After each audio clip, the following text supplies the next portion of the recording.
haven't been that many candidates campaigning with you. Why are That's more? Not true. There've been 15.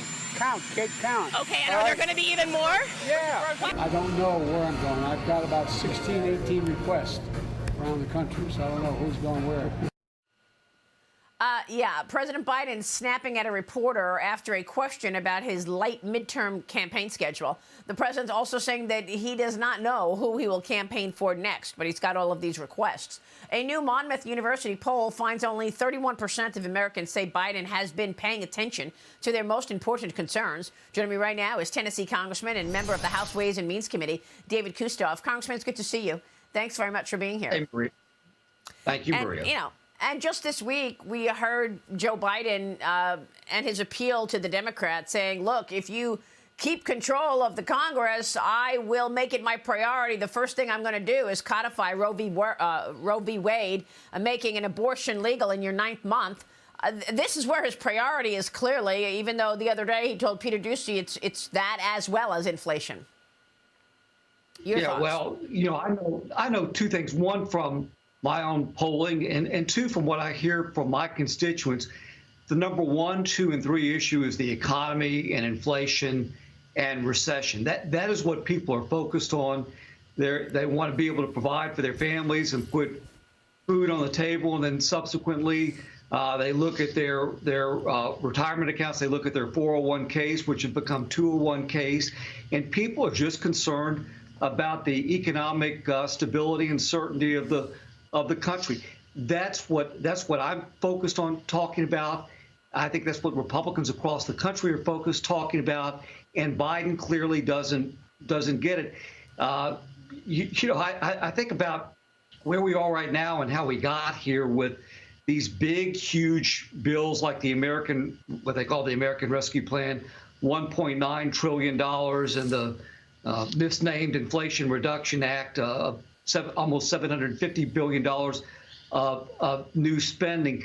They created the problem, but yet Biden's advocated on trying to find any solutions. Yeah, I mean, look, he keeps spending, and that is what got us here. Now, according to the latest calculations from Moody's Analytics, inflation is forcing the average American household to pay $445 additional in September of this year compared to September 2021. Biden is going to Delaware today to push student loan debt relief, Congressman. Is this going to go through? Your thoughts on the president's priorities? Well, number one, on the extra amount of money that people are paying per month, almost $450, $55, as you said, that's $5,400 a year. I mean, that's money, extra money that people are having to pay, again, just to gas up their cars and put food on the table. And that doesn't really calculate the extra housing cost and rent cost.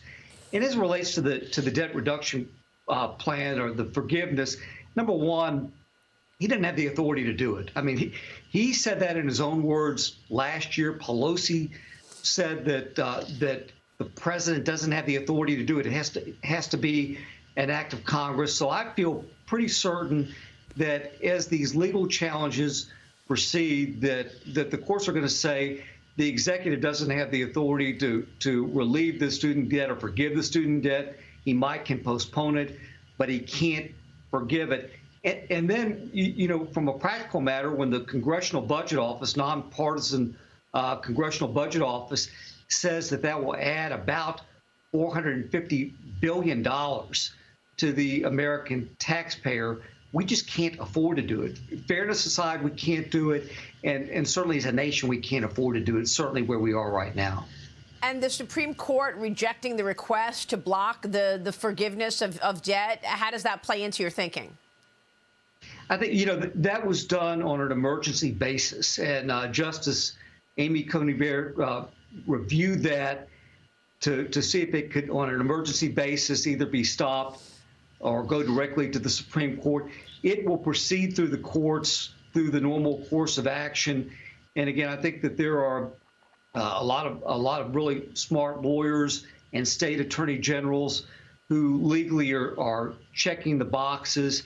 Yeah. And again, I would go back to Biden and Pelosi's own statements in the last year about the president not having the authority to forgive student debt permanently. Yeah, I remember that. Congressman, let me ask you about this issue of withdrawing from the already depleted Strategic Petroleum Reserve. Mike Summers, American Petroleum Institute CEO, joined me yesterday on this program, and he warned that these withdrawals and this sales of oil are putting the United States in a risky position. Watch this.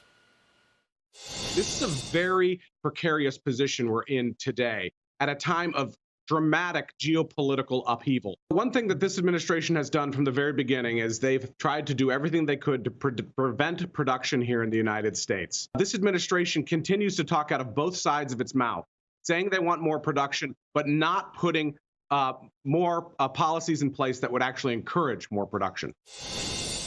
So, Congressman, what is the issue here? I mean, I know that this administration is not giving the leases that he claims can be attained.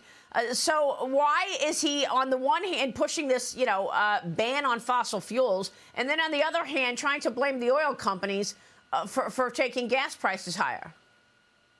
Well, I don't know that anybody can get inside Biden's head on his rationale on that, but the fact of the matter is that he's discouraged producers from wanting to produce here from the moment he stepped in office, killing the Keystone pipeline and disincentivizing American producers from wanting to produce. The American people realize they know what they were paying for gas a year and a half and 2 years ago before Biden put his hand on the Bible. They know what they're paying now. They know that it hurts. And Mike Summers is exactly right. The SPR was created for a reason, and that was to protect our interests. And if there were a natural disaster, so that we would have plentiful oil and gas, it was not meant to be used for a cheap political ploy 18 days before an election to try to reduce gas prices. Unbelievable. Congressman, it's good to see you. Thanks very much for being here this morning. We'll be watching all of that. David Kustoff joining us this morning.